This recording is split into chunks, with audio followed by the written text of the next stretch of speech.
Hey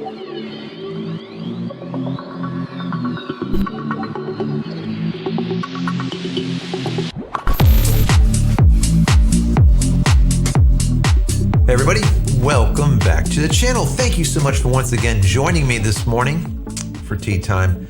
Today I have a little bit of stormy weather. Just not feeling up to par, and all of the herbs and stuff that's in the stormy weather is just so good. It's good on your throat. It's just good when you're just feeling a little bit down. So we got a little bit of stormy weather today. I'm going to push through this. Might get a little bit kind of raspy or whatnot, but it's okay. So I hope you're hanging out with me this morning, having your cup of tea, maybe a cup of coffee, whatever you have over there. Maybe something harder, as I always say. Depends on what part of the planet you're on. Today we're going to be talking about hard drives and backing up your data and what hard drive is good as of today to purchase due to longevity, right? We're going to take a look at Backblaze. This is a storage company, a cloud-based backup company, and they did a really good report on all the drives that they're currently using, all from 2020, the entire year, and failure rates. And that's really, really important to me because I'm very interested in backing things up, all right? As creatives, we know we need to do that, right? We need to constantly back up. And the data that we're collecting as of late is becoming larger and larger and larger and more abundant, right? Where cameras are going from 12 megapixels up to 20 and 30 and 50 and 100 megapixels on the case of like a Fujifilm medium format. So we're dealing with very large data files. And now, instead of shooting at 720 or 1080p, now we're up to 4K, and some machines are even doing 8K. So the amount of data is just getting to be a little bit crazy, all right? And we need to be able to store it, to be able to save it. And knowing that it's so important, looking at this data allows us to get an idea of what hard drives to purchase due to, once again, the longevity of the hard drives. And what's interesting here is how these numbers change over years, okay? So before I get into it too deep, I want to say that if you haven't downloaded my ebook as of yet, go ahead and do so. Head over to JCristina.com/ebook, 10 tips at making tack sharp images. It doesn't matter if you're like an amateur or a pro-am or even a professional, you're going to get something from that ebook, I guarantee you. So go download it once again over at JCristina.com/ebook. It's free, guys. Can't beat free, right? Free is good. So let me take another sip of stormy weather here. Anyways, so getting into it, I was reading this report. It was over on Petapixels, and they did a report on what Backblaze put out there. So we were getting some data from them. Then I went over to Backblaze and downloaded some of their extra data, and I'm kind of putting it all together for you guys. Now, my understanding here is that the report that we're going to see, I'm going to show you a graph that they put together that's based on 39,792 hard drives that were added into their arrays in 2020. That was by the end of the year, 2020. And that puts their drives under management, right, underneath their cloud service up to 165,530. That is a ton. Now, they take out boot drives and some drives that don't have enough data on them. They've maybe new drives, only been there for a month or two, or if the specific drive only has a few instances in the array, right? They are looking at things that have hundreds of drives in the array so that the data that they come up with just makes sense. So after all of the exclusions for boot drives and drives that just don't have enough time on board, let's say, runtime, they came up with a number of 162,299 drives. And that is the full compiling of the data that we see here.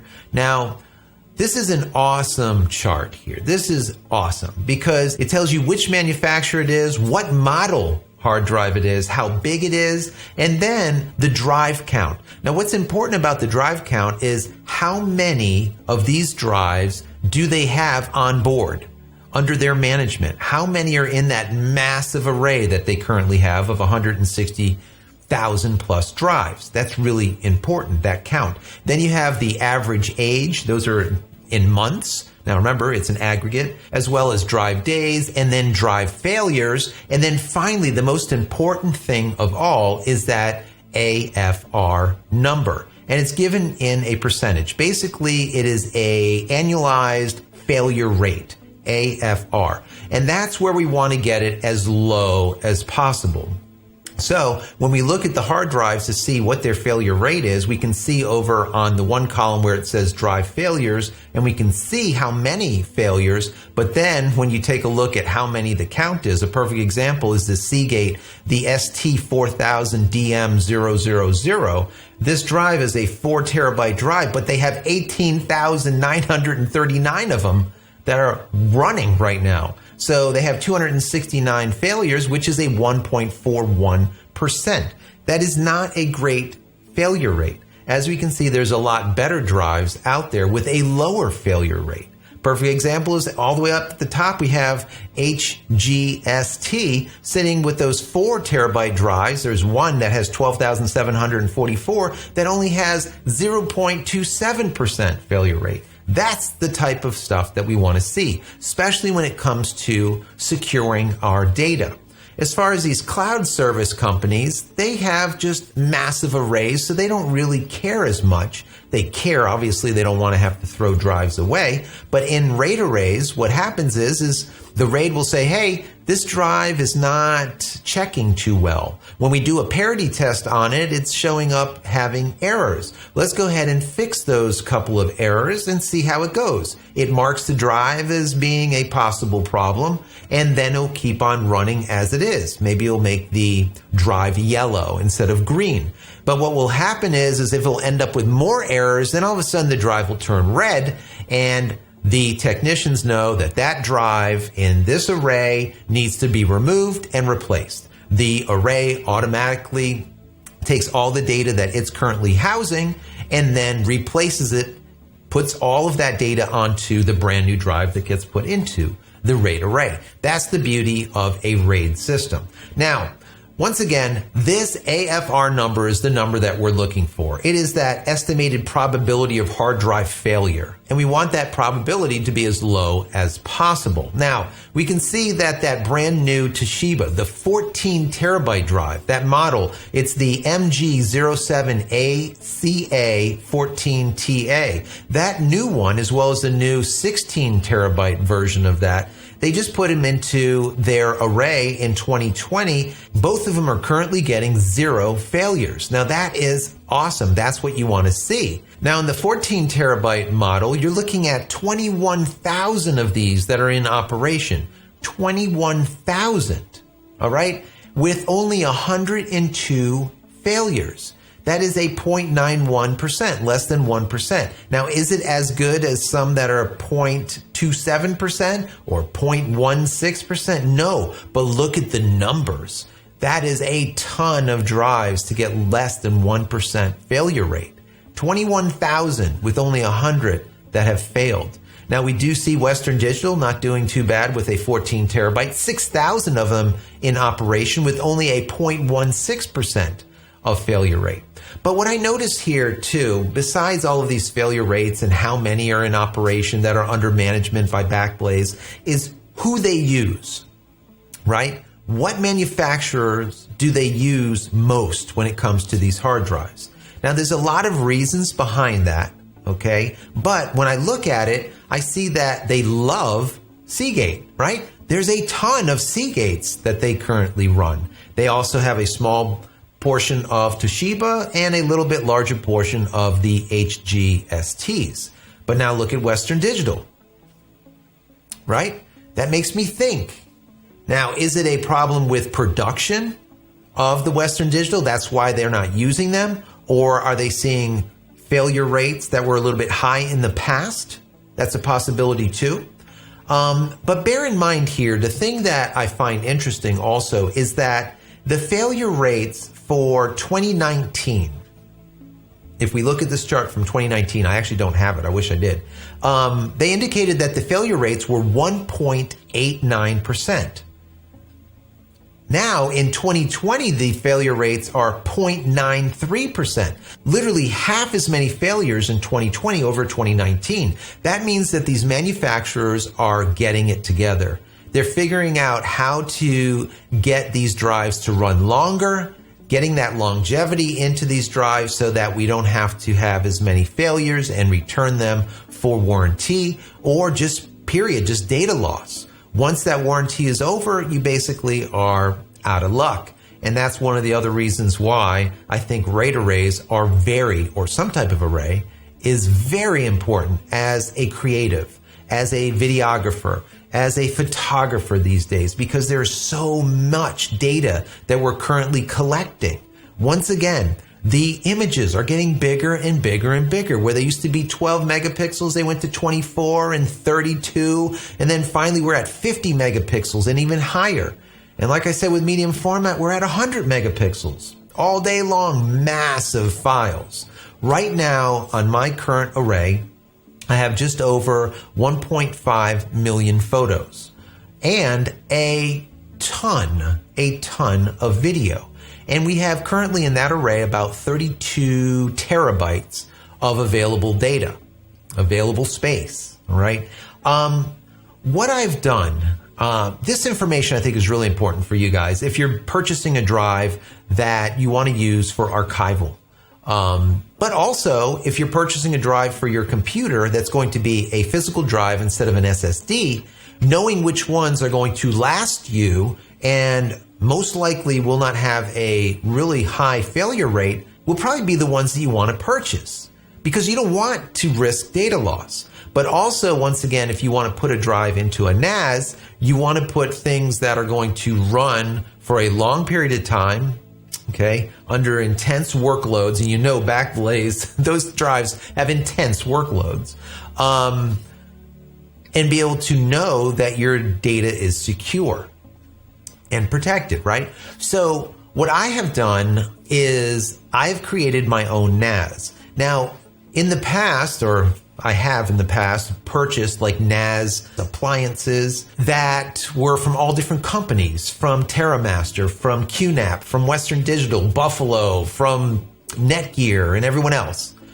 And what I've found is they're very expensive, number one, and sometimes they're hard to upgrade because they come with an enclosure that only holds, let's say, 4 drives or 5 drives or whatever it is. And once you hit that limit, you're done. So what I did is I built my own. And this was about the best thing that I ever did. One of the other reasons why I don't like these appliances, number one, that they're expensive and it's very hard to upgrade them, okay? The other thing that I don't like is that they're true RAID arrays. Now, some people will be like, RAID is great. You know, your information is secure. The problem is with a RAID is that if you have like a RAID, let's say 5 or something, well, if 2 or 3 drives crashed, right? They burned up. One ended up catching on fire and then burned up the next one. Let's just say, hypothetically, if multiple drives fail, you lose the entire array. Okay? Everything is gone. RAID arrays are really good for speeding up, okay, transitional stuff, sending data to them, removing data from them, all right? That send receive is quick, all right? But because they do this slicing of data between drives, it makes it quicker. But the problem is, like I said, is if you lose multiple drives, you lose everything. Whereas what I did is I ended up going with an unRAID server that I built myself. I built it out of an old computer that I had laying around, literally old, very old, but I'm going to get into it a little bit further in another video. And I threw in a whole bunch of drives, and that thing has been running for now over a year with no problems at all. So what I did was, seeing that it worked out perfectly, and now that I know this stuff inside and out, I wrote an ebook. And what I'm going to do is I'm going to put this ebook online for you guys. We're up to like 30, 40, 50 pages now. I don't even remember how many it is. It's very in-depth. I might put out something that's very small and then like a full, literally, if you go line by line, you can build it yourself type of thing. And maybe I'll put it out there for a stipend, a small charge or something, because there's been months putting together this ebook. But I'm very, very excited for this because I know that creatives like myself deal with piles of hard drives that look like that, or piles of these small little redundant drives that have 2 drives in them, and then you fill them and you buy another appliance and then another appliance. And then finally you go into the big boys and you buy an appliance that has 5 drives, and then you fill those 5. And now you're like, oh God, now I got to get another one of these. With this type of system, you don't have to. All right. You can just go throw another hard drive in it and it will mount it and use it. Unlike many of the RAID arrays out there, you have to have the exact same drive, all the same drives. With the unRAID server, you don't need to. You can have your 2 or 3, 4 terabytes, and then you can have an 8 terabyte, and you can have a 16 terabyte. It doesn't matter. They all work together. And the unRAID server sees them just as more data locations where it can put the information.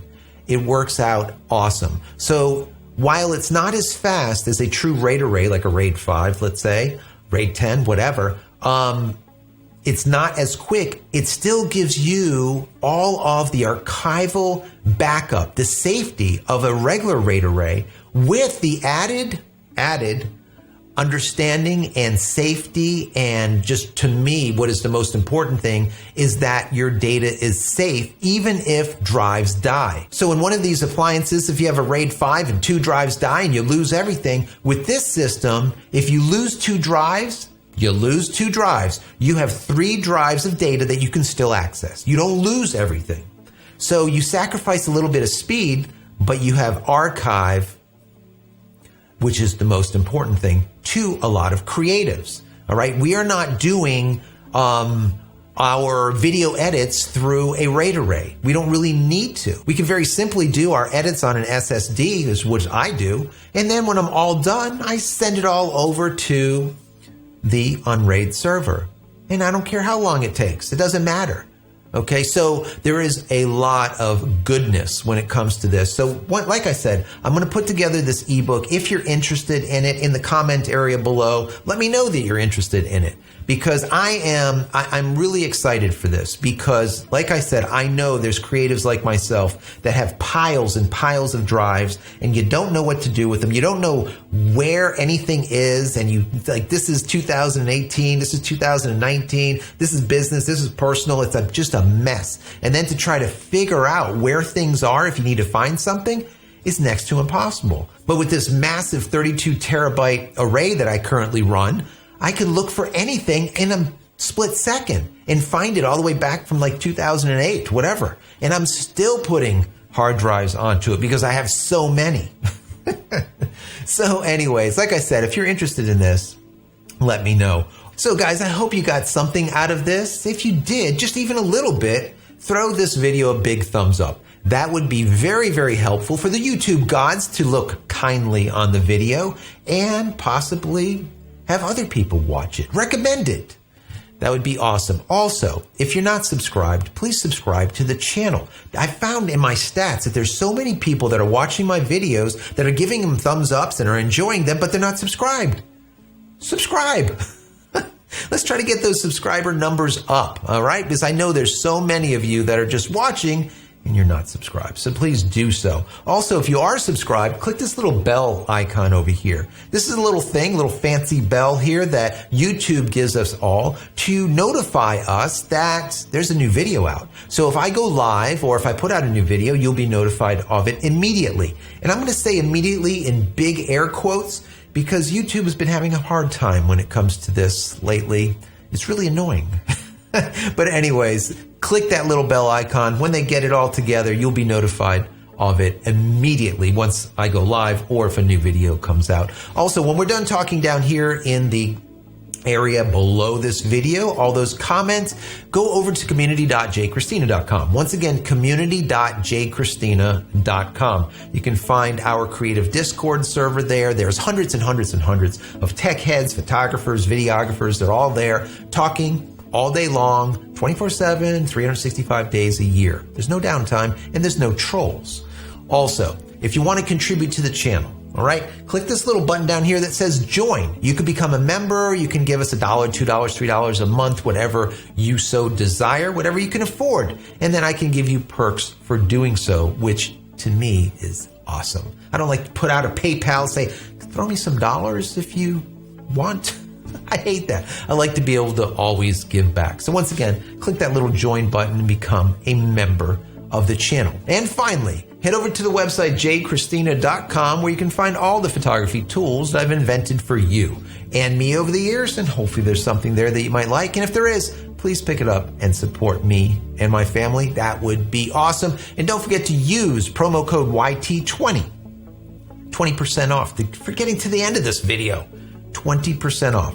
Use promo code YT20 at checkout. If you don't want to pick up my products over at JCristina.com, you can find them on Amazon.com, or you can go over to B&H Photo and Video and hundreds of other small mom and pop camera stores throughout the nation as well as the world. So that's it, guys. I'm out of here for yet another vlog. Many blessings to you and your family. Stay safe and stay healthy.